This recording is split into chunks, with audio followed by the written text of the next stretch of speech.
Okay, here we go. 3, 2, 1. Boom, and welcome to the Big Honker Podcast, brought to you by Boss Shotshells. I'm Jeff Stanfield with the world-famous Andy Shaver. Jeff, every time. Our Skype, we just lost our stuff. Hold on. They're maybe they got a phone call. You never know.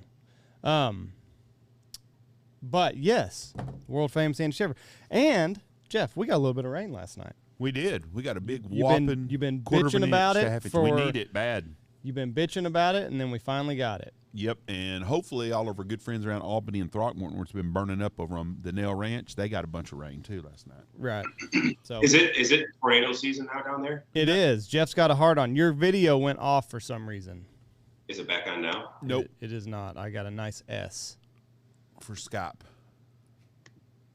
I don't know what you clicked. Tornado season is just starting, but it's not really good storm season yet. Our best time is late April and May, the 6 week right there. So here's the deal. Time. We've got on Friday, it'll come out next week, but we've got like Mr. Tornado coming on the podcast. His name's Reed Timmer. I think Jeff's gonna walk around all day chubbed up. Like he's so excited for that one. The guy is a legend. Like he drives vehicles into the tornadoes, and it's a whole deal. So he's like that red pickup Twister. He is the ultimate tornado chasing expert world famous, the number one. If you ranked him, he's number one. He's I think he's Right Guard deodorant or one of them went there. He's on there. They do a commercial with him. I mean, he's an extreme meteorologist. He chases storms all the time. He needs to be. There needs to be like a special set of underwear for the balls that he has to ride around. Did you ever make it to West Texas by you guys? No, he's from Michigan, believe it or not, and he went to school at OU. He says, does he ever get out here? Oh, yeah, I've seen him here a lot of times. I see him chasing all the time. I mean, if there's a chase day, a big chase day, he's there.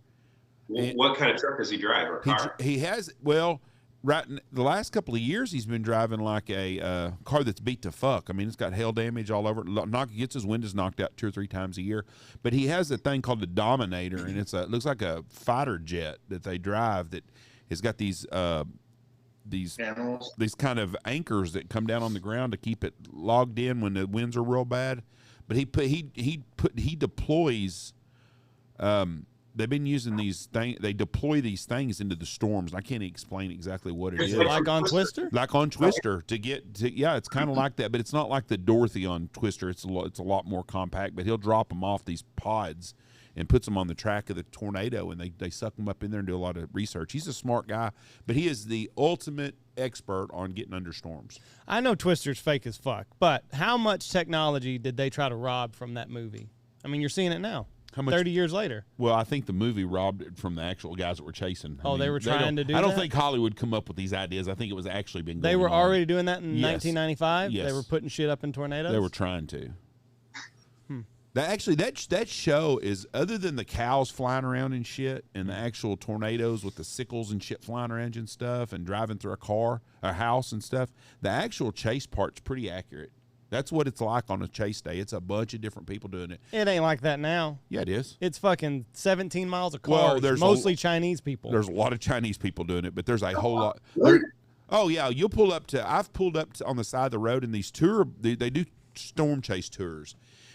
Anyways, for everybody, we got Brandon and Zach from Boss Shotshells on with us today. And your camera is still not on. There should be like a little camera button down at the bottom, like where the mic. Yeah, push it. I'm on it right there. Now it says turn video on. Push it. It's live. It's on. Hold on. I don't know what we did. Maybe it's my end. No, I think my end turned Anyways, on. I'll pull up at a storm, and there'll be the Chester the Molester Avis rental vans will pull up, and there'll be 3 of them, and they'll open the doors, and a bunch of Chinese people get out with cameras and shit. I'm going crazy. Kind of like that van that we picked you guys up in, or saw you guys in the airport? Just like that, the free candy van. Okay. Jeff's making fun of them, but... Not when he's driving. Not when he's driving it, no. I'm going to be driving one in Puerto Rico at the end of May, and I'm going to drive one in Washington in July on family vacation. We'll look just like one of them people. Same squad? Tony's going? Tony's going to Seattle, and Kylie and Zach and Shelby are going too. And then in Puerto Rico, it'll be just Andy and his family, Zach and his family, and me and Michelle will be in Puerto Rico. We're going iguana hunting. When you go to Seattle, you have to see if there was riots in Seattle too, wasn't there? You have to see if riot damage is close to like storm damage. Me and Michelle went to Chaz when we were in Seattle 2 years ago. Yeah. A bunch of fuckhead hippies running around doing shit. That's the damnedest thing I ever seen was in Seattle. I've seen homeless camps everywhere you go. They're everywhere. But people with signs on their tents, will work for pot and stuff. And I just, in front of these people's houses, they just, all along the sidewalks, all these fucking tents in front of these $1 million homes. If I lived in them houses, I'd be a mad son of a bitch. What do you want to go back there for? My son, my youngest son is in Tacoma, and we're going to go there. We're not going to Seattle. We've rented a house on the ocean in Ocean Shores, or so I can't remember the name of it, on the Pacific, and it'll be nice. It's an hour and a half west of Seattle. My youngest son is obsessed with Free Willy, so we're gonna hopefully get to see some orcas, and that'll just he'll be over the moon if we can see Free Willy. Hey, I'm gonna call you guys back, and we'll see if the video thing doesn't fix itself. There we go. There you are. I don't know what it was. All it took was a little recall. Is Jeff on too? No, you're only going to see me because it's off of one laptop. So it's all about Shaver. It's all about me. It's not about Jeff. Jeff is absolutely a non-factor on this whole damn. I'm only famous at Allsup's in Knox City. If you go in there, they're like, "There's that asshole Jeff Stanfield." Yeah, I know how that feels. He's got his Bruce Arians hat on, little cocksucker hat, and little vest, and he's looking good today. Well, I appreciate that very much. He's looking good today. So, how are things up at Boss? We've made it through your crazy busy time. Has the supply chain corrected itself at all, or are we still expecting that to be all sorts of fucked up? Oh yeah, it's messed up. We've got powder, all the powder we need, all the metal we need. Can't get the cases, the hulls. Perfect. So we're about three months behind. So I would say right now we're probably level with what we should have been given last October.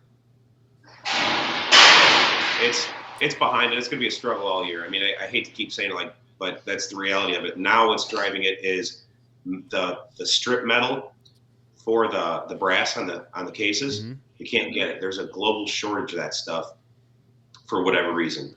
So that's why guys are starting to see the shorter brass instead of that really long stuff we use. Right. It's shorter now, and we're just taking whatever we can. So in order of importance, we said, number one, we want that hot primer. Number two, we'd like to have our name on the head stamp. And number three is brass height. So we're going to take what we can get in that order of importance. But we get a load of stuff in a couple of weeks, we're out. So I think we're going to be fighting that all year. So in the interim, it's going to be what I'd call regular height brass, but it's going to be nickel. Mm-hmm. So like it's not like red flags. We haven't changed the product or the quality or anything like that. It's just that's what we can get. We had to sacrifice something for the time being. So we're making everything better. We're doing more and more and more. So we got a new plating line that we're installing that's probably going to be able to run a shitload of shot. Right now when we pour our shot, we've got 4 or 5 machines. One of the machines we bought, we don't know if we're going to be able to get it out because it's stuck in Europe with that war that's going on. We got the plating line that's going to start. We should be only have to run that thing 3 days a week instead of running it 60 hours. Yeah. We'll just run it 3 days a week. The new one, automatic. Put the shot in, hit go, goes in, comes out, plated. It's awesome. Really? So everybody out there just needs to start buying your shotgun shells now. I mean, order what you can and stock them up, and then next year don't be like, oh shit, I couldn't get shells. I had a guy message me yesterday. Matter of fact, a guy I get my pheasants from, and they've got a 4-H shooting club in Kansas, and they can't get any shells for their kids. And I was like, I don't. I said, I'll call and see if I know anybody that's got anything, because I know some guys that put on some 4-H stuff, and I'm gonna call them in East Texas and see. But I know they're gonna be in the same boat. There's just nothing out there. What you'll see is we get emails from a lot of the retailers and stuff that sell target loads and other things. They get stuff in stock and it's gone within a couple of days. Mm-hmm. So I think it might feel like it's getting better. But you got to look, and the shelves are still empty in a lot of the stores. So they've got to, we said before, you got to satisfy consumer demand, number one. Then you have to reestablish the inventories that are at retail. So, I mean, and from what we're being told, this is going to go on at least through the end of this year. Hopefully it fixes itself, but I mean, who knows? Who knows? I mean, it's already April, you know, Yeah. It's not like, Yeah. Right. The first quarter's already gone, so yeah, it's not January anymore. So who'd have thought? I don't understand the whole.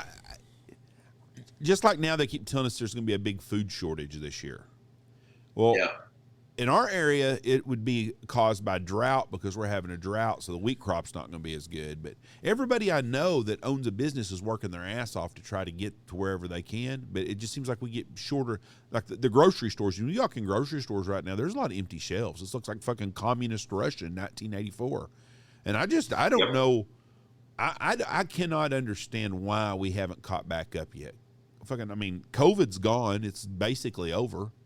Do you know anybody with COVID anymore? No. Me neither. I mean, I don't. And so I think you got half the country that is complacent and has a generally apathetic view on life. So when you've got, like anything, you've got half the group rowing the boat one direction, the other half's not pulling their weight, they're just sitting there. How fast are you moving forward? yeah. Cut them. Right? And then you get a group of those guys that are pulling against you, rowing in reverse. Yeah. And here we are.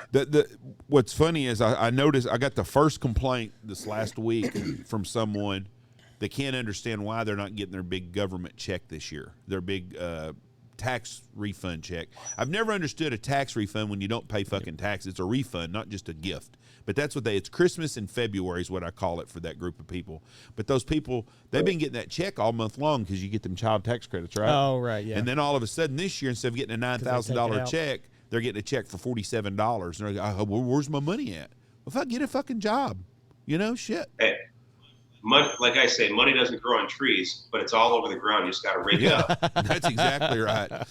Joe Biden's handing out rakes to everybody. Especially if you're a fucking senator in Washington, you got to raise 21%. Is that what they got? Yes. Gave themselves a 21% raise. That's awesome. And then that In the state of Washington or If you're in Washington, D.C. Washington, D.C. Every congressman got a 21% raise. And they gave raises to all their staff members. To their staffers. And you know what's bad, though? I feel horrible about it because poor AOC, she makes $180,000 a year, and she cannot come up with $17,000 to pay off her student fucking loan. You know? How fucking hard is it? Shit's tight, homie. Yeah, I'm telling you. They just have no idea, do they? Yeah, that's exactly right. So, Zach, you're going to Ducks this next weekend, right? Yeah, we'll drive down Wednesday. Loading the bus up and headed back down to Texas. Yeah, roll down with the squad and do the deal. I think we're inside the track this year. Last year we were outside the track, which seemed like West Texas compared to the inside track. So I think everything has moved inside this year. So it'll be good. I think it's going to be a lot more, obviously, condensed for the attendees to be able to knock something out, like hopefully in a half a day or a day, if you want to. Where are y'all staying at? We should stay in the motorhome. I think we're at the Marriott, like right across the street from the track there. Is that where the homeless guy drew around? No, that was Dallas. Dallas. They don't have homeless people Hold around on. Texas Motor Speedway. It's a nice. It's a Republican neighborhood. Dallas is fucking flooded with blue people over there, so fuck them and their damn homeless situation. What happened in Dallas? Dirk, what time is Dirk getting here today? Dirk's probably in his cardiac rehab right now. He'll be in at like 9:15. When So- he comes in, he'll be like a little, he'll drop in for the story. It's pretty good shit. Well, I'm staying in South Lake, which is uber red voting area over in that's the nice part of Fort Worth, the really nice part of Fort Worth, Dallas area. But anyways, we're gonna I'm gonna be there. Are you taking a golf cart with you? Because I heard they need golf carts to haul your ass around because there's a lot of walking. Last year, you absolutely did, and we drove one of our machines around until you get nipped by security that you can't drive a machine. So yeah, like you're gonna be I mean, I would say for sure bring your golf cart and just pretend like you're like a parking marshal, maybe. Oh, I can bullshit my way through, no problem at all. I'll be honking, driving right through. Hey, you're I'm good. so glad I'm not going to be there because when Jeff does this shit, it is so fucking embarrassing. Why? What does he do? He just like he big dicks it. Like he will roll up in a golf cart and just like bullshit his way through, and it's so cringeworthy. Like How often does it work? All the time. Most of the time, but like you're sitting there in the passenger seat and you're Every time. fuck, we got busted again. Just put a DU sticker on the hood of that little golf Oh, cart. You're fine. I would tell him I'm with DU. I'm executive national chairman, Jeff Stanfield. We'll go through there. Exactly what he would tell him. They'd be like, "Okay, Mr. Stanfield, just right this way." I got through 5 fire checks the other day on they had the roads blocked off for the wildfires. And I got through all 5 of them. Michelle's like, "We're gonna have to drive around 80 miles." No, we're not. Fucking went up and pulled the old, "Hey, how you doing? Blah blah blah. I need to go right down that road right there." "Oh, okay, sir." And I'd go to it, and I'd go to the next one, next one. Got to the other side of the fire, and just kept on going home. It's so fucking awkward. So when you're at a construction zone, it says road closed through traffic, right? I'm the guy that says, "Well, I'm going through." What's happening nowadays is about 90% of the time, you can't get through. There's bridges out and shit like that. But I always think I'm going to strike it rich, but I don't have Jeff's luck. Jeff did that one time, and the guy was like, "I'm calling the fucking cops." I told him, call the motherfuckers, 911. Because it was in Knox County, so Jeff knew like everybody that was there, and he's like, "Hey, listen, if you get a call from a road construction guy, this is what happened. I needed to go 1 mile, and there was nobody there. I needed to go a mile to the next turn so I could make it, and there was nobody working. There was no trucks or anything like that, so I went." I explained it to him nicely. I said, "Listen, bud, if that pilot car comes back, I'll stay in the fucking ditch. But I'm not going to wait 20 minutes to go a mile. I can see where they're at." And he's like, "Oh," I told the dude, I said, "Listen, you're making $9 an hour. You don't own the fucking highway here, okay? I'm just going right there." And so I did. I called the sheriff and said, "Hey, if somebody calls in, it was me." Why do you have to make it personal? Like, the guy's working hard for his $9 an hour. He's probably happy making $9 an hour, and you got to fucking make fun of, poke at what he makes. Well, he was a dumbass. And so anyways, I went, I did. $9 an hour with an attitude is what he was. Oh, he had a big attitude. He was. I called the cops. Called the motherfuckers, 911. I said, just common sense. Then I talked to the sheriff, and the sheriff's like, "I don't understand why they don't move that damn roadblock a mile right past that deal so everybody can turn left there." I said, common fucking sense. Wears me out. Yeah. Like I said, half this country doesn't have that anymore. It went out. No, I fucked up though one time. We were in Plymouth, Massachusetts, and I did this shit. And I was gonna be a big dick and just get behind the guys with the road construction. They were beep driving through, and I got behind them, and I looked. Well, they were there because they were dumping a load of gravel, and I went through the wrong way, and I got stuck there. And so they had to stop the traffic. This cop did let me back out. The worst part was Michelle chewing on my ass about how stupid I was. She should. That was the worst part. Yeah. And then me rolling down and explaining to the officer. I said, "Man, I'm sorry." "Well, you got your head up your ass, don't you?" I was like, "Yes, I did." That's all I can say is yes, I did. You gotta own it there. It is what it is. You got to own it. I didn't have no pool in Plymouth, Massachusetts either, so I was yes sir, no sir in it the whole time. No, being a judge in West Texas and Plymouth, Massachusetts doesn't carry much weight. I can only imagine. They hang people in Plymouth when you break the damn rules there, don't they? They what? Or burn Yeah. What was it? Salem. That's Salem.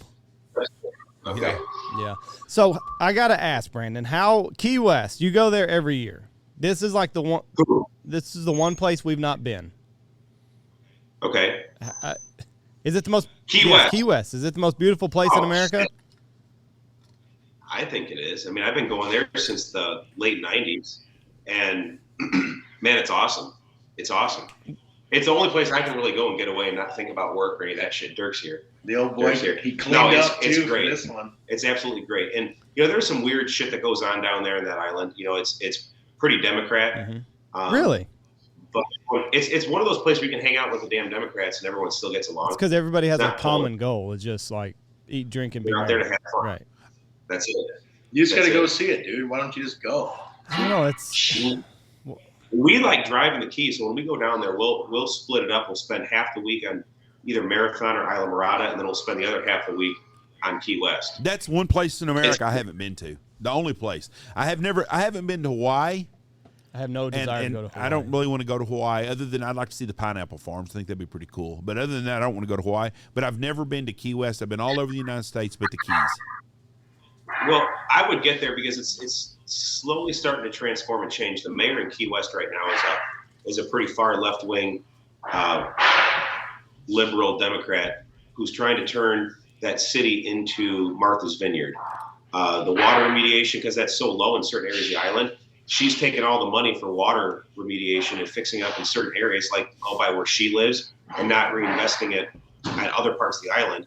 Couple that with assessments, because someone's got to pay the bills. Property taxes are going up so high that the people that live on the island are getting pushed out. Same old gentrification, all the bullshit that's happening. So it's not like that in other parts of the Keys, but Key West is really kind of starting to make that turn. And I don't know if it's too far gone or not, but you get on New Wall Street, man, and you got to. I think I added you. You added me to that.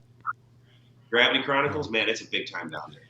You got to do it. Yeah. Now that's the gay capital of Florida, correct? Miami's got to be. Well, I think that was a stigma. I mean, that was when I first went there. I was a teenager, and I was kind of scared about that shit because it's not anything that I was really exposed to. But they used to say, "Stay away from the south side of the island. That's where all the gays are." Shit, there's gay people, straight people, skinny ones, fat ones, you name it, and everyone's there getting along, having a big time. Well, it's not like gay don't jump off on top of you. You got to invite it on you. They're not going to you're not going to be gay just because you're around them.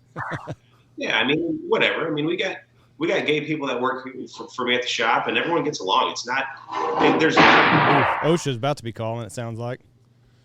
Yeah, we're still doing construction. We're still damn loud here. gay people working there. Should I get Dirk to tell that story?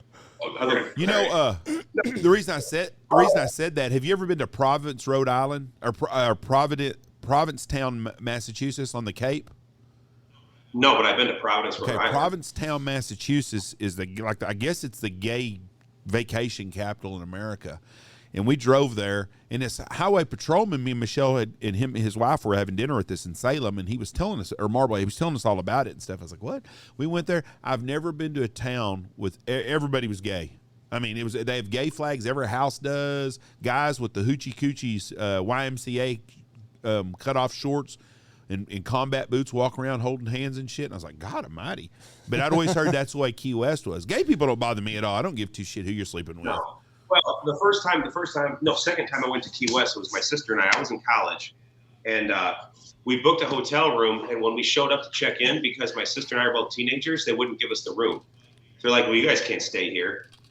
So this is like 11:30 at night, and we start walking around trying to find hotels that say vacancy. We went to 3 hotels that night, and we walk in, they're like, nope, we don't have any rooms. We're like, well, the sign says you got vacancy. They're like, nope, we're full. Well, motherfucker, we ended up waking up the next morning. How you doing, Dirk? I'm good. Good morning. We ended up waking up the next morning, walking down the street, and they got the rainbow flags out there. They were the gay hotels. They didn't want my sister and I there because it wasn't for us. It didn't bother me, but it was a learning experience for sure. Have you ever noticed gays always come in couples? Huh? That what? Gay, there's always 2 of them. No. What the fuck? What are you talking about, Jeff? Every time, if you have a gay guy in your town, there's always 2 of them. There's always just one. They couple up pretty fast. No, I don't think so. Oh, yeah, they do. I'm telling you. A lot of single. Maybe that's kind of a pretty general statement. Yeah, I mean, I don't even know what you're saying. Like, do they come as a couple? Every time you meet a gay guy, there's another gay guy right close. Every time. So he's got a fucking buddy. I understand. I don't care if you're gay or not. I'm just saying you never meet. If you meet a gay guy and you're like, oh, that's Bob, he's gay over there, and that's his friend Jim, he's gay too. There was 2 of them. Well, yeah, they came together. It's exactly not fucking. Right. It's not trivial. You know, there'll be an. Actually, must be tired. I know a gay guy. Well, all of us do. You've got that one gay friend, huh? Great dude. And he said that he's only had one partner in his life that's been gay. Huh? Whoa. So he has ungay friends or ungay partners? Yes. How about dudes that are married to women, married with families? Yes, I've heard that. Well, also. That what?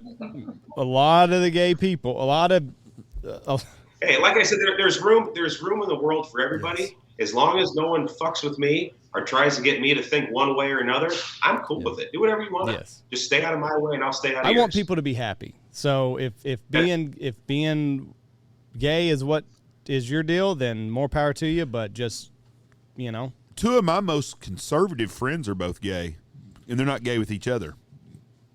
I ought to hook them up. Do they? Yeah, well, But- you're speculating. Yeah. When you were at Dallas Safari, Yes. we thought I got it confused between Ducks. DUX and Dallas Safari. Okay. At the hotel, 3 months the ago. guy who would draw. Yes. Oh. You guys heard a little bit of that story? Okay, I what? haven't heard nothing about this story, so tell me the story now. What do you think, Dirk with no beard? I just shaved my beard off. It took probably 15 years off. It looks You good, do. doesn't You it? look younger. You looking good. I'm healthy. How was the blood pressure this morning? It was okay, did you guys know I've had some heart problems? Some heart problems. He said like 4 heart In attacks. Texas, I was suffering heart problems. I didn't know it. I've had previous high blood pressure. So I thought I might have had COVID when we were down there, and I kept having chest pains. And we'd walk from the hotel to the Kay Bailey Convention Center. Convention Center. We drove down, by the way. Me and Dirk drove my truck and his car trailer with the booze. In January. 15 hours straight shot. Yeah. Okay. And then so you were having heart problems. Yeah, I was having chest pains, and I'm like, man, I think this COVID's got my lungs. I couldn't figure it out. And literally, really bad chest pains.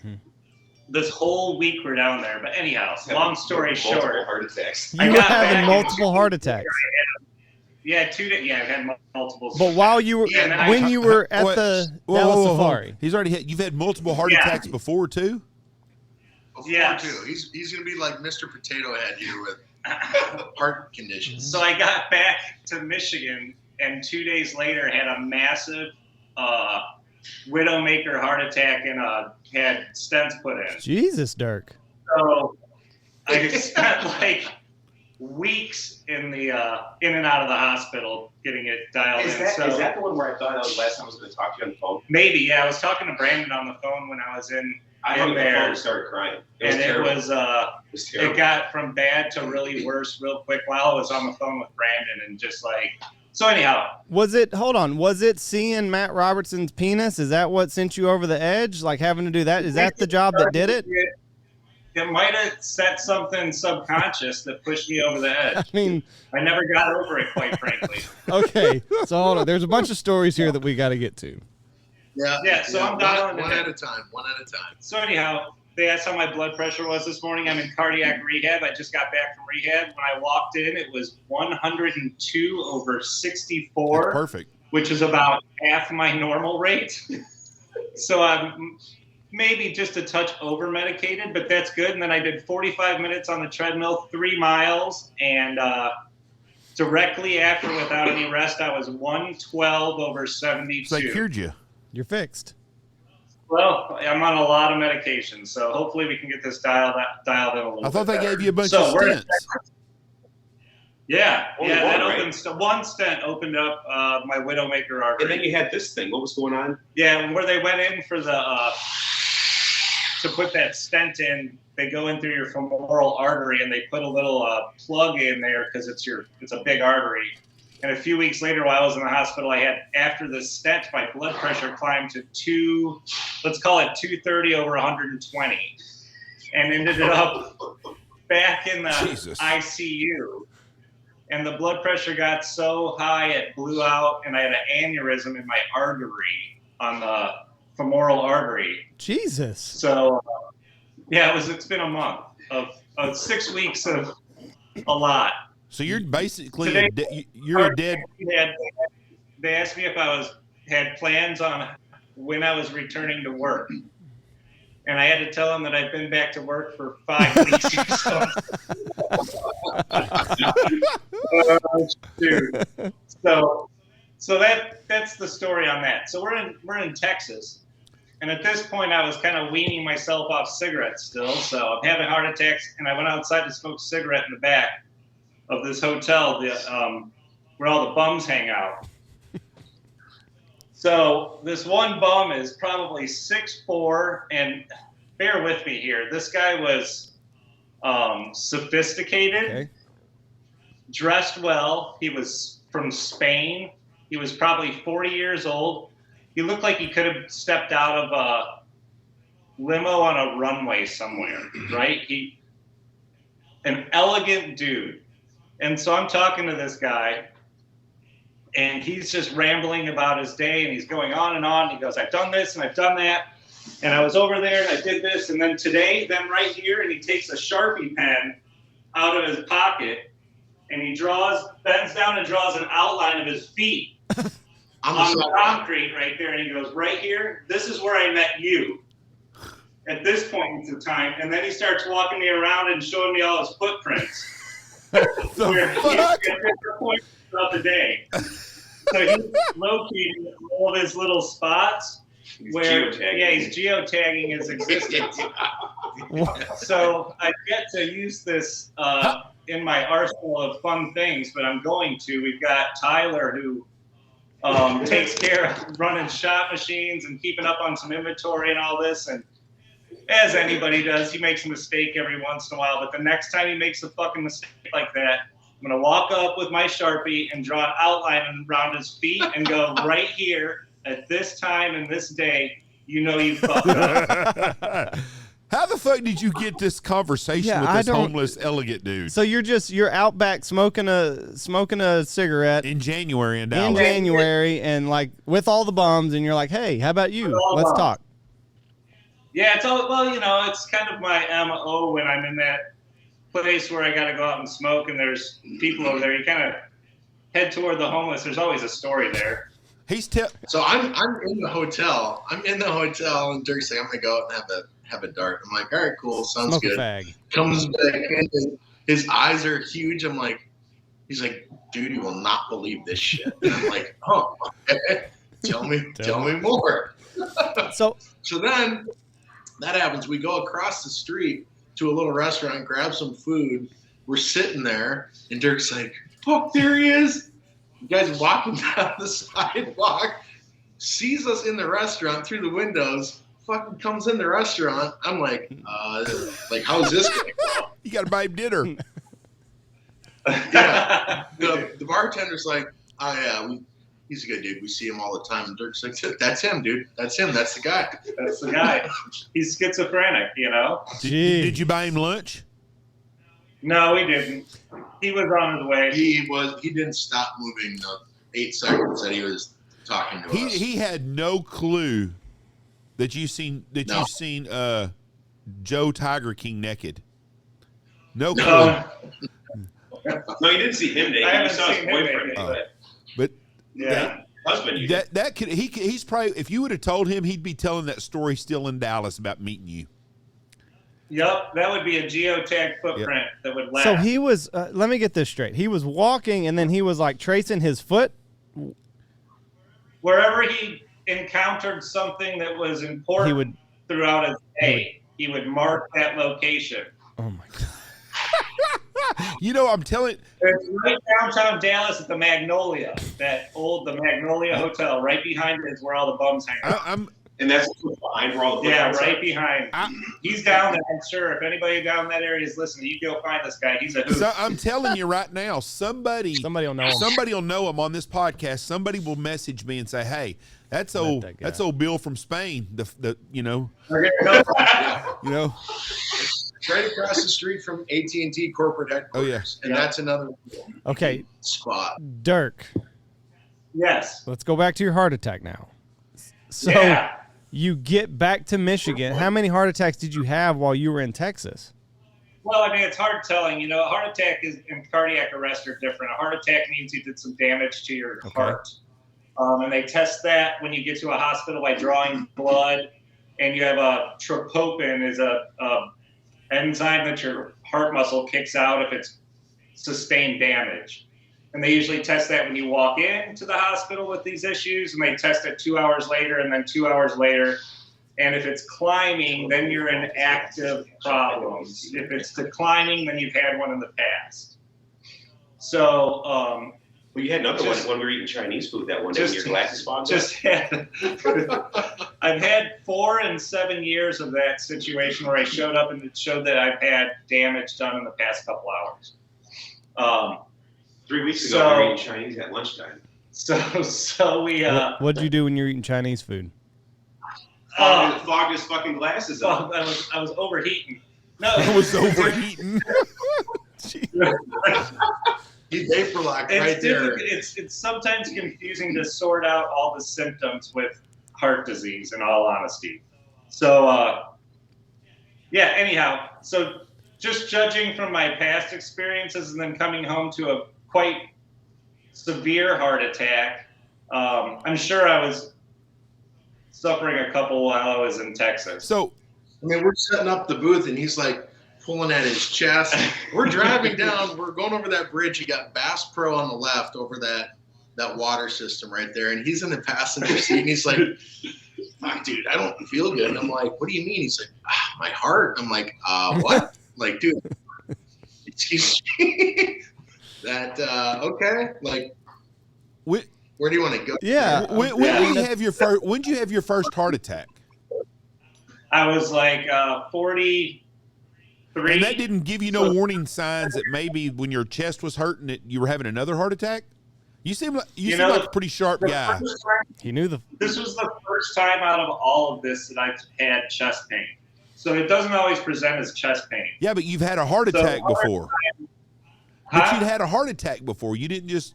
I did, but I didn't have chest pains in those other times. Right. It's not something that always presents with a heart attack. Sometimes it's nausea, or I thought the first few times this happened to me, I thought I was having panic attacks years and years ago. But what Jeff is saying is you have a heart condition. So when your heart starts hurting, that should be like, oh, fuck, maybe I should get somewhere because. I thought I had COVID, man. I thought COVID was attacking my lungs. That's just the one lung on the one side where your heart is. I mean, I just would figure that you would notice that would be the first thing I would think of is, oh, fuck, I've had a heart attack before my chest is hurting. I wouldn't be like, goddamn, I think I sprained my ankle. My chest is hurting. I've had multiple heart attacks. I've never had chest pains through any of them, so it wasn't a cue for me. Well, you're doctor.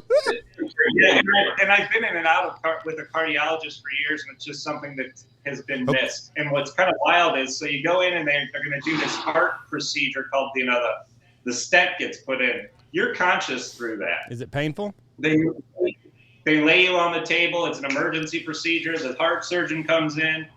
They put a catheter in your groin. They cut into your femoral artery and shoot this thing up. And you're there the whole time, like kind of sedated, but you're still awake. You can kind of see what's going on. So we get done with the procedure. I must have been out of it for a little bit. He comes in and goes, usually he goes, it's just kind of weird. I got to tell you, and this doctor's been in our community at this hospital for 30 years probably. He's experienced, and he goes, usually when you have to put the balloon in and they pump it full of air, it opens up the artery a bit, and then they can pull that out and stick the stent in. So usually when they pump up that balloon, it will clog your artery and will cause the chest pain that you were having. And he goes, usually when I do that, the person on the table will squirm or show discomfort. And he goes, you didn't show any, so I left it in there as long as I could, like an extra minute, to see if I could induce this pain response in you. And he goes, you didn't flinch at all. He goes, it's just odd. He goes, it's nothing to worry about. He goes, just I never see it like that. So you've got an extremely high pain tolerance. Is that what the doctor was trying to tell you? No, these things just present themselves differently. There's a lot of different cue points for heart attacks. Some of them are just feeling nauseous on the way down. I was telling Zach that I was feeling sick to my stomach, And so anyhow, I'm better now. I'm better. Can you imagine thank God you're still here, Dirk. But if you would have just fucking keeled over and you're going over the bridge, poor Zach, like, what the fuck are you going to do? Yeah. I was walking to go. Fuck. One morning, it was like 6 a.m. I had to meet Ramsey Russell at 7 a.m. And I walked from the hotel over there, and you got to walk by the train, the bus station where it's like, that's where all the junkies and shit hang out. And it's early and it's dark, and I was having the worst chest pains, and I swore it was just COVID in my lungs. And I get to the place where I meet Ramsey, and I had to sit there for like 30 minutes and then went and did his podcast. So looking back on it, I did that whole duck season. I did this Dallas show. There was so many opportunities for me to have just had been in a bad position. Mm-hmm. Well, it's a good thing you didn't die down there. Poor Zachy had to stick that booth up by himself. Are we going to see you guys next weekend? You're going to Jeff will be there. You're going to see me. So, question: have you quit smoking now? Yeah, I'm done smoking. So, have they told you before to quit smoking? Yeah, I was weaning off of it. I used to be a pack a day guy, but I was down to like, a handful of them a day. And now I'm off. Can you go to Dallas? Yeah, I can go to Dallas. There's so many places that I could go here. With what part? Just it's amazing to me. So no shit. About a month ago, he was smoking with the homeless guy from Spain after having heart attacks. And the guy was putting Sharpies around his feet. I'm telling you, that's fucking greatness. So about What if I did with the bums? It would have been the worst. a month or so ago. The local police would have just thought I was a junkie or something. They had no idea where I was from. My wallet was in the room. If you'd have fallen over out in the alley, they just thought you were a dead homeless guy. They had to use that guy's Sharpie to do the body outline. They would have never been able to identify you. Like, I was just another fucking bum out here smoking. Hey, Bill from Spain, can we borrow that Sharpie real quick? We got to do an outline of this guy's dead body before CSI gets here. Yeah. About a month ago, I woke up. I hadn't even gone to bed. It was like 10 o'clock at night. And I'm hoping it was just indigestion, but listening to your story, like it was fucking hurting up into my neck and into my jaw. I took Tums. That didn't help anything. I drank a Topo Chico to try to kind of burp. And like after... They don't have a clue. Look at them. It's carbonated water. Topo Chico? It's Mexican mineral water. Carbonated water is all that it is. But anyway, I was drinking that to try to kind of burp and get the indigestion out. I was up with it for like 2 hours. Yeah. Every other time I've had these conditions, it's usually I feel it in my throat, my collarbones, and down the back of my arm to your elbows. Those arteries there, you'll feel the pain in that. But I never had it in my chest. But you get that night that I went to the hospital with a big heart attack, dude. That was a pain like I've never experienced, man. I mean, it's pretty severe. You'll know that. Yeah, that kind of thing. Otherwise, I think it's kind of finds it so fucking funny. You'll know that. I'm thinking of. I bet you. Easy to confuse. It's confusing to sort out the symptoms sometimes, especially when you have heart disease and you've had previous heart attacks that presented a certain way. All of a sudden, it gets different, and it's hard to make a lot of sense of it sometimes. I'm thinking about that poor nurse, the medical transcriber, writing down what's wrong. Well, I don't think I'm having a heart attack. My chest and heart hurts, but I think it's COVID. I'm okay, though. I'll be fine. Well, then the asshole did that to you. Yes. Here's the funniest. Before the Widowmaker was found. Here's the forgotten funny part that just popped into my head. And if you want to ask if it was something to do with Maddie Robinson's penis. Developer guy? I'm going to tell you a story. The last night in Texas, we were in the hotel room FaceTiming with Maddie and his wife. And we were making jokes about Joe Exotic and Property of Joe, exotic tattoo I did. So I'm off camera in the room with a Sharpie. And I draw Property of Maddie Robinson with an arrow to my cock. And then I step into screen so him and his wife can see this. And that's the big joke of the night. 2 days later, I'm in the fucking hospital with a massive heart attack. And that's still on my belly. Going to surgery.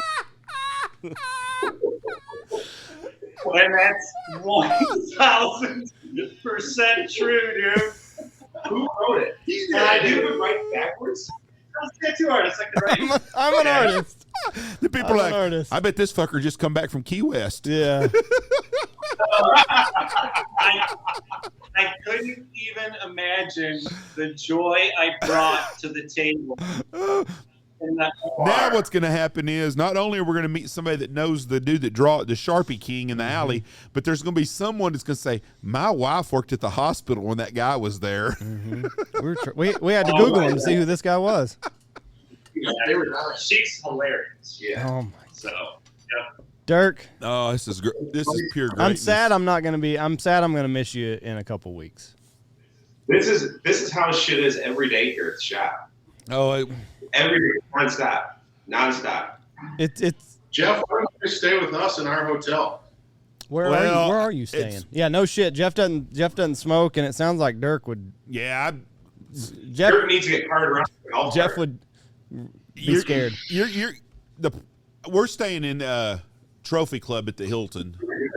So he's Hilton Honors. So we're not going to be in the alley smoking with the bums. It's fascinating stuff. He doesn't want to stay with I don't. us. No, Do you guys have like a list of people trying to go to work for you that's like a mile long? It sounds It sounds like a hoot, but I know you get a lot of shit done. But it sounds like a really fun place to work. I'm sure, but we haven't really solicited. Like you're not gonna see us like putting out there like we need to hire people. They come to us organically. Like we're like a bunch of Dirk says we're a bunch of pirates. We just pick people up along the way. Right, but I mean, my DM is full of people that's unsolicited trying to come out to work here. Yeah. Well, I'm sure that it wouldn't be hard. People offer. I mean, they offer like, hey, if you got anything, or they'll just randomly, hey, email like, here's my resume, keep it on file. I'm like, to do what? Right. Hey. Yeah. So they do that, yeah. Yeah. Okay. Dirk's resume has got to be the best one ever, though. I don't even know if he has one. And that I do. I have an undefined role. That's the beauty of it. We just get shit done. Dirk. Dirk's been responsible for all the stuff going on with this new building. When you guys come here and see it, like, there's Dirk everywhere. We're in the middle of this whole thing.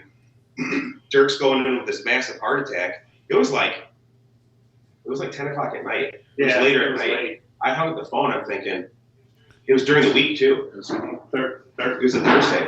I came in here the next morning. I'm like, well, I didn't get a phone call from Morgan, Dirk's wife, so that's good. And I didn't even want to come to work without Dirk here. Like, the wind was out of the sails because there's so much of him in this building. Like, what are you going to do? Yeah.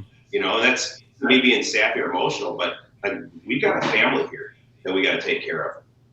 And, it's all kidding aside. I mean, that's how we roll. That's how it is. I'm coming to see the shop next summer. I'm renting the same. We're going to go back to the same place in Michigan next summer for a week. So the family's coming up there. So we're going to come. I'm coming by for sure. What is Lee going to be in Fort Worth? Lee will be down. Yeah. Yeah. They come in Thursday morning. And I think I'm going to try to take the crew to a Stars game Thursday night. Oh, that'll be fun. Is this? Oh, that's the most fun. I had a heart attack at the Stars game. Here's a phenomenal story. So, me and Dirk, we scored tickets from a buddy who plays for them, and so we're sitting there just shooting the shit, watching the game. Dirk knows that there's a puck involved in hockey, and that's it. So the ice cleaning, like, shovel gals come out between whistles, like commercial breaks, and they all got like yoga pants on with whatever, and they're skating around the ice. He's like, dude, this is amazing. I'm like, this is a commercial break. Eating the neighbor's food. There's a family in front of us. They got two boys, probably 21 and 23, and then mom and dad. They got a tub of popcorn, and Dirk just slides his hand in between them and starts. The mom turns around with like this disgusted look, and the two boys just like hand the popcorn bag back to us. And then Dirk goes in for their drink. That was like second period, so the rest of the game we were shooting shit with them. It was hilarious. So y'all are going to the hockey game Thursday night? I've never been to a hockey game in my entire life. It's one of the most fun things I've ever done. That was my first one. It's awesome. I can't wait to do it. I don't even Well, know. yeah, you I eat don't all know the fucking shit about hockey. neighbors' food. They have ice girls, man. That's all you really need to know. I went to a little town. I say little town. It's got 100,000 people in it. About an hour away from here when I was a kid, they had a semi-professional hockey league. That was fucking fun because it was basically a fight with a hockey game around it. Because, I mean, it's all these guys that are fighting for a spot in the majors, and, I mean, they just fucking – they brawl, they play a little bit of hockey, they hit each other. It was a lot of fun. Did y'all go to Abilene or Wichita? Abilene. Wichita still has a hockey team. I've just never been to – I've never been to a hockey game in my entire life. I wouldn't even know what to expect. So, but I think it – Well, I would say go to a junior game. That's USHL or NAH. Like go to one of those two because that is there's defined roles. That is what the hockey in Wichita Falls is. That's whatever you said. They have a minor league hockey. Yeah, junior team. It's fun to watch. Well, and it's just a bunch of guys that are fighting for a spot. So like they can't prima donna it. They got to put it out there. Oh yeah. Yeah. I know absolutely nothing about hockey though. Yeah, I mean, I wouldn't. But I would rather go to a hockey game than go to a fucking soccer game. Well, yeah. Oh, yeah, Jeff. I don't know shit about soccer either. What's going with you? You got tornado season coming up. Tornado chasing seasons. Yeah, it's already. I mean, it's going some. Today's going to be real bad tornadoes in Louisiana and Alabama, and Mississippi. You know that people travel internationally to Texas to go chase tornadoes and rental They don't Storm chasing. They don't come to just Texas. They'll fly. Oklahoma City's the big hub for that, and then when it gets to June, it's into Denver. But they fly into Oklahoma City is where most of those guys base that stuff out of. It's big business. I mean, it's big business. Yeah. When are you going to have the red pickup truck person on? You know what? That kid's got him a new. That kid's got him a new fucking pickup out of the deal. So shit, I'm thinking that's a bad precedent to set because now there's going to be all these fucking 17-year-old kids that are driving their pickup into a tornado. Like, oh fuck, Chevy will just send me another one if it goes viral. You know, that mark my word, that's going to happen. Yeah, that kid done it by accident. Right. He was not paying. He had his head up his ass, but. There are people that when we chase these days, there are thousands of people chasing storms. Thousands. And I'm not exaggerating a bit. It's lines 5, 10, 15 miles long of people chasing storms. And there's going to be a lot of that shit happen over the years because there's going to be a bunch of people get sucked into them because they don't pay attention. Now, I try to get close. If Chevy would make me a deal, I'll drive my fucking black truck into storm for a new pickup. So... Well, just fucking make sure your life insurance is paid up. I got a Chevy pickup truck you can have if you ruin your own shit going into a storm and you make it out alive. Well, I can do that. How old is this truck? What are we talking about, Brandon? It's Tilly's old truck. It's a silver half-ton. It's a beauty. What is it? Yes, the guy drives it so slow he's never even had to put a set of brakes on. It's got 100,000. I'm talking. This kid got a new pickup. I'm wanting to work out a deal with the heartbeat of America. I figured out since you're close to Detroit, you got all the connections. Well, I could do that with a Ford, but not a damn Okay, Chevy. I'll take a new Ford pickup. I'll drive my Chevy in, and they'll be like, "Looky here, he had to get his fucking Chevy. Now he's driving him a Ford." What a Democrat! So let's start off with this. Why don't you go get you a rental van like the one that you drive when you haul family? You can't even. And then I'll pay for that and then the insurance, so you can screw that thing You up. can't even get rental vehicles hardly anymore. It's hard as hell to rent a vehicle. It's crazy. Matter of fact, somebody told me yesterday that they was using. Who was telling us about the truck? They got they can't even rent work trucks anymore because there's none to have.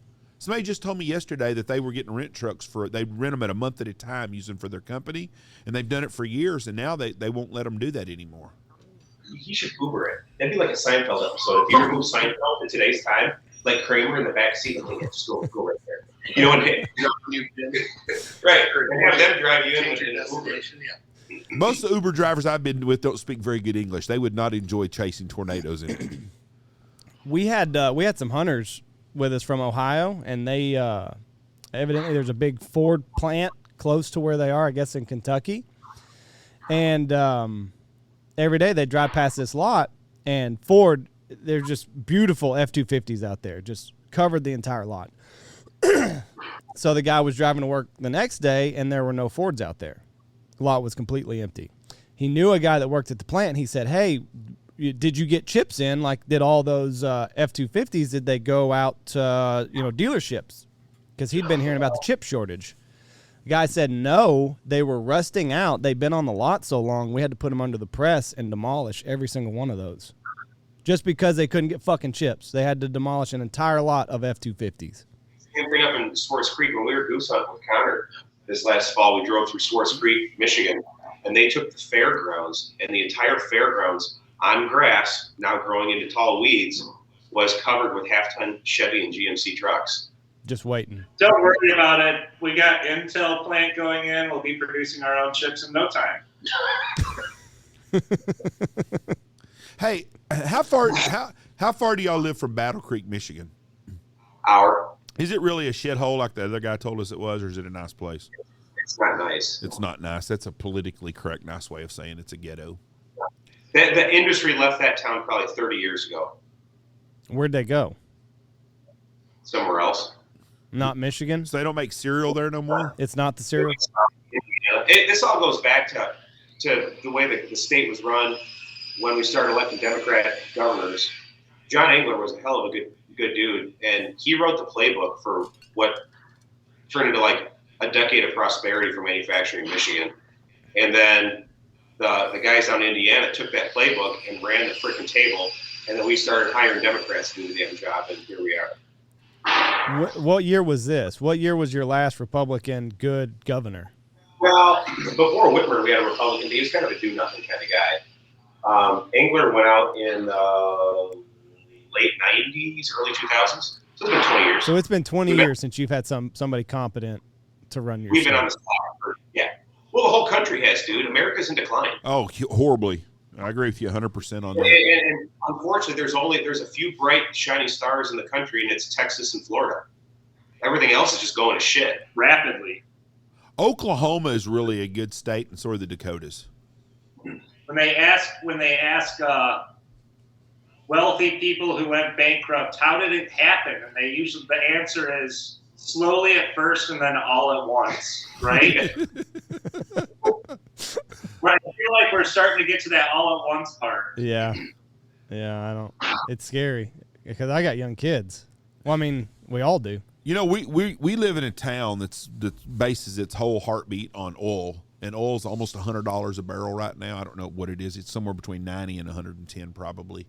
But usually when we have oil over $80 a barrel, you can tell. Everybody in town just bump, thump, thump, going.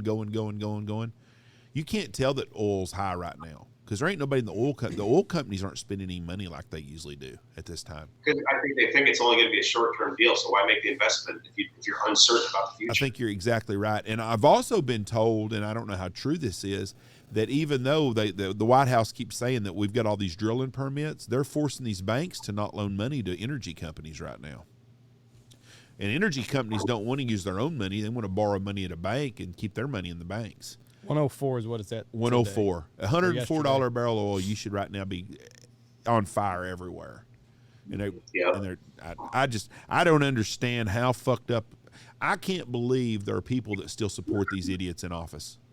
You can't blame the oil companies for thinking that way either. No. It's extremely pessimistic view because all they do is get bashed every day on the news and in government. Like, we got to get rid of oil. How the fuck is that a realistic goal to get rid of oil? Oil's in everything. Are we going to start like riding horse and buggies and making wheels out of fucking wood and steel and leather saddles and shit? That's not realistic. No, the funny thing is that the green energy to make electricity, you've got to use oil.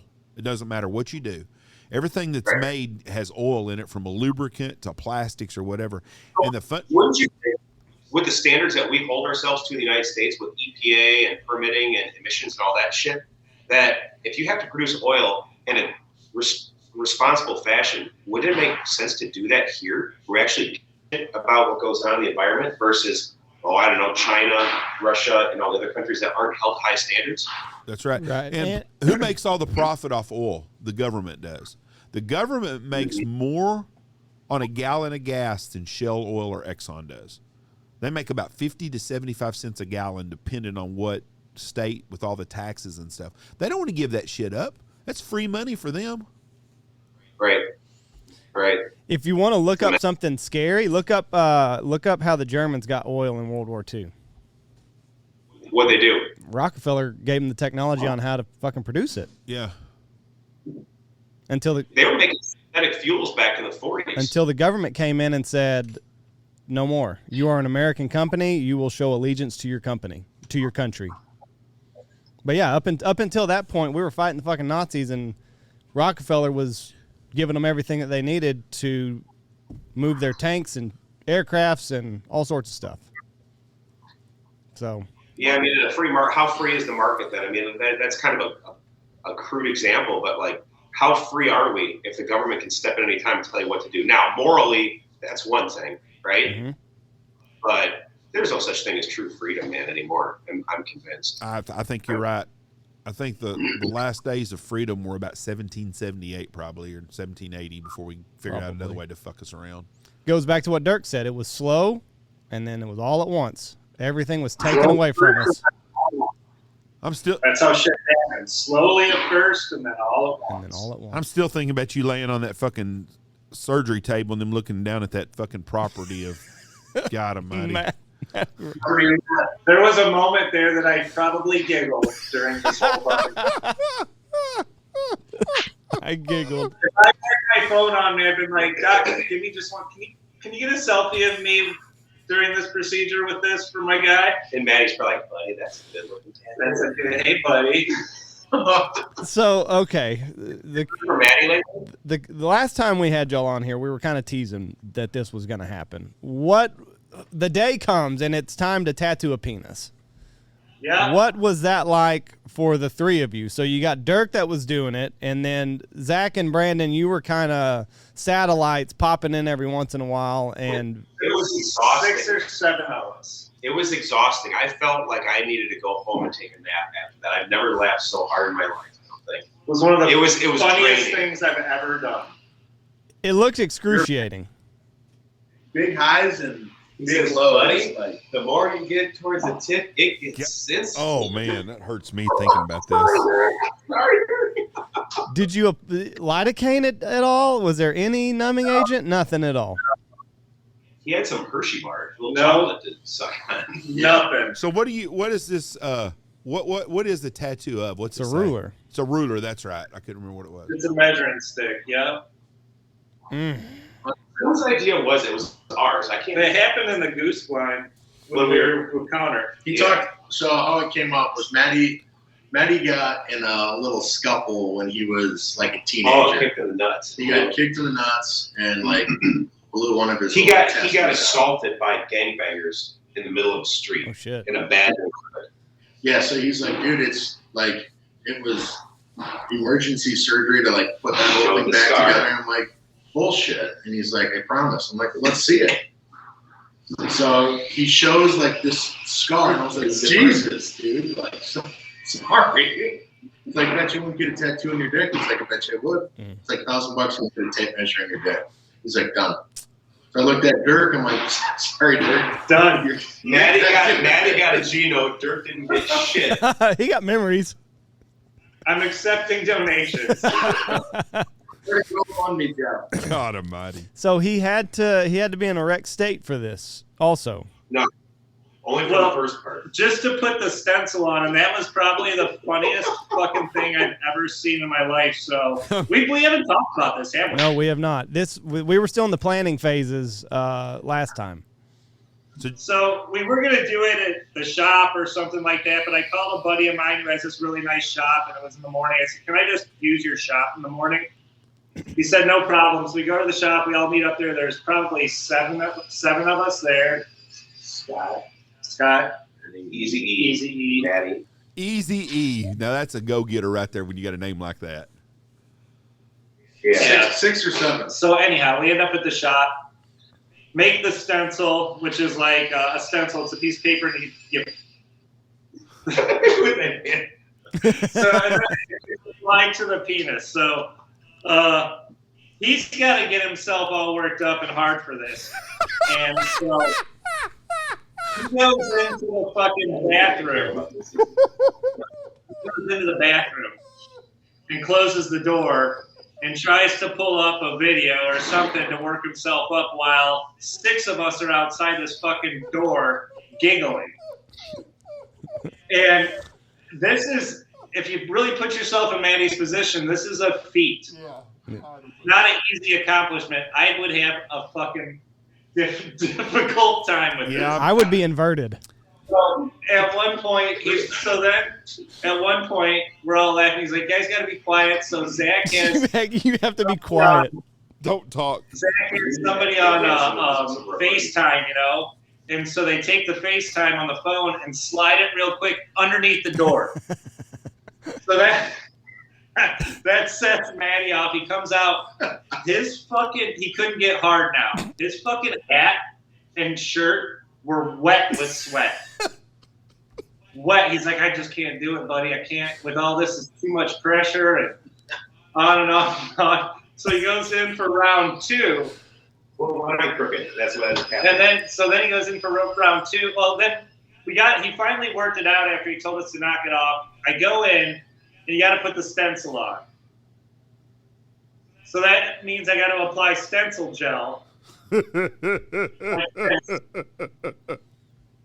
Jeff's dying. It's hurting him. He's hurting. And then take a piece of paper real quick with this design on it. The whole time he's got to maintain his fucking erection. I stick this piece of paper on, do this real quick, peel it off, and it's crooked. Oh no! His penis or the deal? The design, stencil. So we had to wipe it off with rubbing alcohol real quick. Yeah, you don't want to do that too much. Yeah. And then he had to go through the second application. It'll spit at you. Blast off. So he had to lock himself into the room again, get all jazzed up, and go in. And second time we got the stencil in place. And then from there, he came out in a room full of dudes and video cameras and FaceTimes. We had to sit there and tattoo. We started at the base and worked to the top, and he said it got pretty sensitive up toward the top. That's an understatement. God I would almighty. imagine. I just That was the funniest day of my life. I couldn't imagine. There's no way. Would Number you- one, I don't have the room to do this, so you would. That's made its way through. So even all the people in his circles, like his sponsors and shit, it's been pretty well received. Really? Yeah, they're well aware of what happened. Ranger Bass Boats wants to get it on the other side. Oh. Triton in his case. Oh, is that okay? I don't know much about the boats, but This hockey stick, right?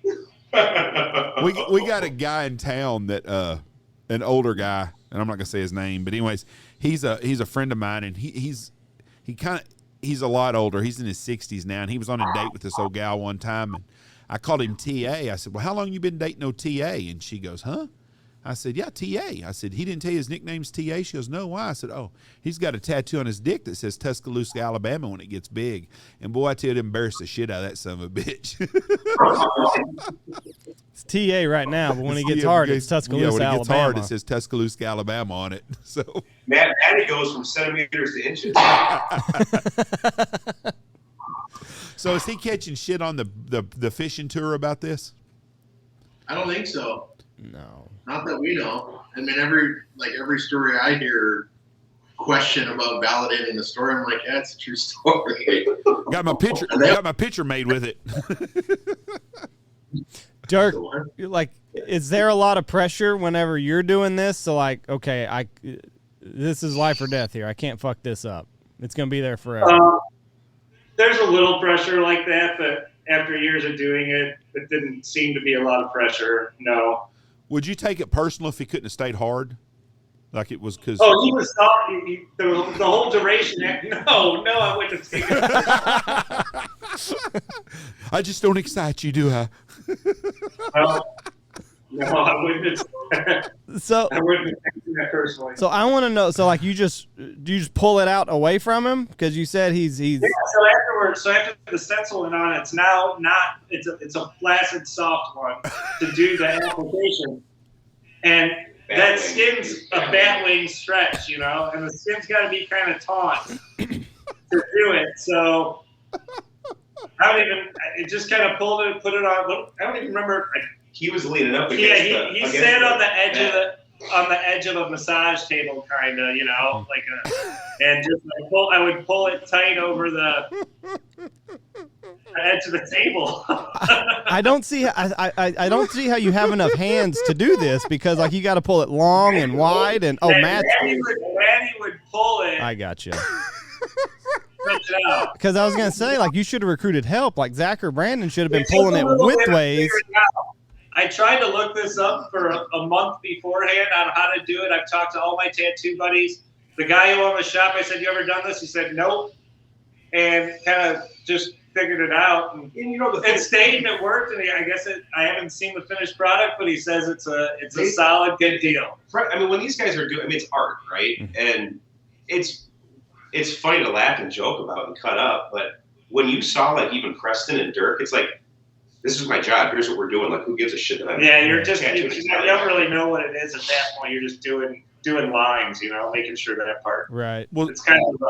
But when it started, they're like, "Hey, just." And there was the guy that was getting the V8. That guy. He was a rat rod guy. Was getting a tattoo, and Maddie's like, "You want to take a look, bud?" At first, I was like, "Hell no, get that shit out." And then before you know it, he's peeking over, like, "See what's going on." Let me see it. So Zach, would you have given a helping hand if they needed you to? They asked me to right away. They're like, "Here, just grab something and pull." And I'm like, "What?" No. Like, I'm not spotting you like on a bench press. Yeah, no shit. Like, later, have fun with this. I'm gonna be over the other side. These hands have touched one cock, and it's my own, and that's it. Meanwhile, we end up going back home. Maddie ended up hunting with us. Did you guys see that video of Maddie blowing up that deer? No.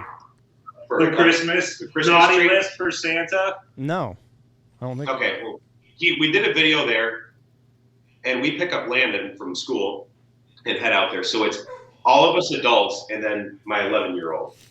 And all the old farts, we're all giggling like schoolgirls the whole weekend. After about 3 hours, Landon's like, "Dad, it's not funny anymore. Just get over it." Stupid. It was such a bad idea. He had shame on all of us. Shame on you guys. That's fucking stupid. It's not funny anymore. Get over it. That's I will say the best part was that next morning we get up to hunt. You jump out and you kind of whatever. You go take the morning piss and Maddie's outside and I just hear giggling through the wall. I'm like, "What's up?" He's like, "Dude, this is awesome." I think it's one of those where you like halfway forget and then you see it again. And you're like, "Oh, God." He's like, "I got a tattoo on my dick." That's awesome. You guys are living it up there. It's fun. We are a big pirates, Dirk? I'd say so. It's something new every day. All right. So what, Boss Tom? We still got it. It's out there for anybody that's turkey hunting. And then at Ducks, you're not selling. You're just taking orders at Ducks, right? Yeah, I'll probably bring some turkey shells down. I probably won't bring any like full cases. We'll just ship it. Yeah, no one wants to walk around that thing with a 28-pound box anyway. Yeah, no, nobody. All right. And the biggest thing I noticed is when it comes to Boss Tom, we talk about that for a second for anyone that's listening. A lot of manufacturers making these choke tubes for tungsten, like super, super tight, like for a 12 gauge, 640, 650. And for years, we've been saying a tungsten choke tube for turkeys needs to be like 665, 675. And we threw some patterns yesterday with a Mossberg with a 670. And I mean, it's just gorgeous. You do a 650 tighter choke, that thing blows out. So guys are going to shoot 12 gauge, 665, 675. 20 gauge would be 565 to 575. 410, you want to be right around 390. Hey, what was the one guy shooting? He posted it in your group. It was you said it was the best turkey pattern that you had ever seen on paper. Yeah, I kind of think that guy might have taken a little bit of poetic license when he said that thing was 60 yards or 50 yards and I think there's a lot of that goes on in the industry. Either people got real short legs or they just lie, or maybe they're just uninformed and I don't know, but the stuff patterns great. Tungsten pattern's great by nature. But what he shot, I'm like, there's no way. What was it? Was it 50 or 60 yards? And it looked to me like about a 35-yard pattern. Right. I think it was up there. I think it was 50 or 60. I can't remember which one, but I just remember you said that's got to be the best pattern on paper that I've ever seen at that distance. Yeah. And I kind of might have said that. Sorry. I wanted to say that like with a little bit of tongue in cheek because I'm not saying I don't believe it, yeah. but what I don't like seeing is people say, well, so-and-so got a 50-yard pattern. Why can't I do that? And I think there's a lot of that chest thumping to be like, look what I was able to do. And I'm not saying there's anything wrong with what that guy did, but I would love to see how he shot that. Hell, you see videos of guys patterning guns at 60 yards. It's like, okay, well, let's do that. Same shell. It's like, that looks like a 40-yard pattern. Right. How come we can't do that? Right. So it's just a whatever. So you don't want to set yourself up like by him saying that. You don't want to set yourself up and everybody be like, well, fuck, I can't get that. You want to shoot something like this at 50 yards? We can do that. You're going to miss. Right. Right. So we try to build a balanced load that, from 10 to 60 yards with that choke, 665, 675, you're going to kill him. Right. Right. I'm trying to find it right now. There's a bunch of fucking guys posting their pattern pictures, so I don't know which one it is. Yeah, we shot one yesterday at 40 yards. We got 50% of the pellets inside 10 inches. A lot. Dude, it's a lot. Yeah. Mossberg's got a new gun that they have. What is that thing called? The 940 Turkey? 940. It's got a barrel about this long on it. I think it's 16 and a half or something like that, 18 and a half inches. And I read the forcing. We shot one before and after the forcing cone and picked up 15% of the pellets just by doing that forcing cone work. And then it's a cool gun. Yeah. It's a cool gun. Are you guys gonna turkey hunt any up there? Yeah, you want to come shoot one? No, it's too far. I think we get spoiled in Michigan because we got so damn many of them. I'm sure you do. There's a we're gonna go to that. There's 20 between Big Jakes and Strucker. There's 20 turkeys in it. I see them every morning by 20. Yeah, They're all. Yeah, it's not hard to kill a turkey in Michigan. Yeah. Plus, I got to look at we've got a bunch of turkey hunters. I'm coaching youth baseball, podcast. There's no time for me to get away. Yeah, I hear you. I would love to, but baseball season's coming up for us too. When we were on vacation. We talked about this last couple times ago. Yeah. I get wound up a lot of baseball, and we're in a different school district in the league that we play in, and they did the draft when we were in Florida. And I said, hey, I'm going to be gone. There's one kid that I want on my team, and he's athletic, but he's not like a stud. And I said, I don't give a shit. Give me him and 10 other kids that just want to play baseball. Mm-hmm. So we already started Bad News Bears stuff. I mean, it's going to be awesome. Awesome. This is my first year. It's coach pitch, and I've learned it's 8U. So I mean, coach pitch at that age, it's more can the pitcher get it to hit the bat more than anything. Hey, you get some of these kids that stand about 5 foot tall and 8U, they crowd the plate, you move them back. They got to learn how it goes. Yeah, that's exactly right. But that'll be you. Have to have it first. Yeah. Up and in. They'll get the drift. Up and in, motherfucker. Back up off my plate. That's it. All right, boys. I appreciate you guys coming on here. You guys have a safe trip down to Texas next weekend. Jeff will see you. I will not. For anybody, order your shotgun shells early again this year. Till this shit. I don't care if you're probably ordering decoys. There's still it sucks everything. It's not just shotgun shells. Right. It's everything. Plan ahead for this waterfowl season. No matter what. Try to. Yeah. So. If you got questions, just give us a buzz. BossShotshells.com. That's the way to go. You guys will have some Boss Tom on hand in Fort Worth next weekend. Be safe up there. Dirk, take care of yourself. All right. Hit the treadmill every morning. Take your medication, even if you think you're over-medicated. If that COVID hits you in the chest again, go to the hospital, and I'll see y'all on Friday. Thank you guys so much. Keep killing it up there. We're proud to be with you guys. Thanks, guys. All right. Thank you. Bye. Boys. They're fun. Gosh Holy almighty, cow. That would have been the funniest shit, that damn tattoo deal. I could not have done that and been the tattooee.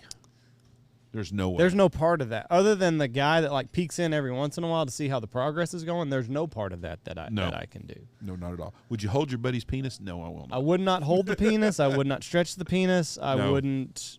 Like, I would video from afar, I think. Yes. But I mean, they're great guys. And how many other shotgun shell companies do you think would talk like would have a real honest conversation like they did? Well, they sell shells to real honest people. But that's exactly right. And people see through the bullshit of all these other. I guarantee you, it's like the Disney shit. Every other shotgun shell manufacturing plant, the guys that are making the shotgun shells are exactly like that. Oh, I mean, they're just blue collar people. And so are their customers, right? But that's what I'm saying. Even Disney, they've gotten off on all this LGBTQIA shit. Those people, that's not their customers. No. If those customers, people like us, quit going to Disney, they quit doing that shit. They start being themselves again. They are. They're the best. They're the best. Yes, they are. I mean, there's no other way around it. They're the best. They've worked through this supply chain issue. They're still delivering high quality products, and they're just guys that like to have fun, just like 99% of all the waterfowl hunters that are out there. Very proud they partnered with us on our video series that we haven't named yet. We might have a winner, but we'll talk about it. All right, thank y'all for listening to us. God bless y'all. Have a great week. Check out all of our wonderful sponsors. Go check out Boss Shot Shells for all your shotgun shell needs. I'm telling you, the Boss Tom, it's the way to go. I love it. Pattern's great. Go get it. Dive Bomb Industries, Alpha Outdoor Specialties, Pacific Call, Shin Gear Wader, Dirty Duck Coffee, Lucky Duck, Looking Glass Duck Club Podcast, Gun Dog Outdoors, Steak Plains Meats, Bangtail Whiskey, and Stanfield Hunting Outfitters.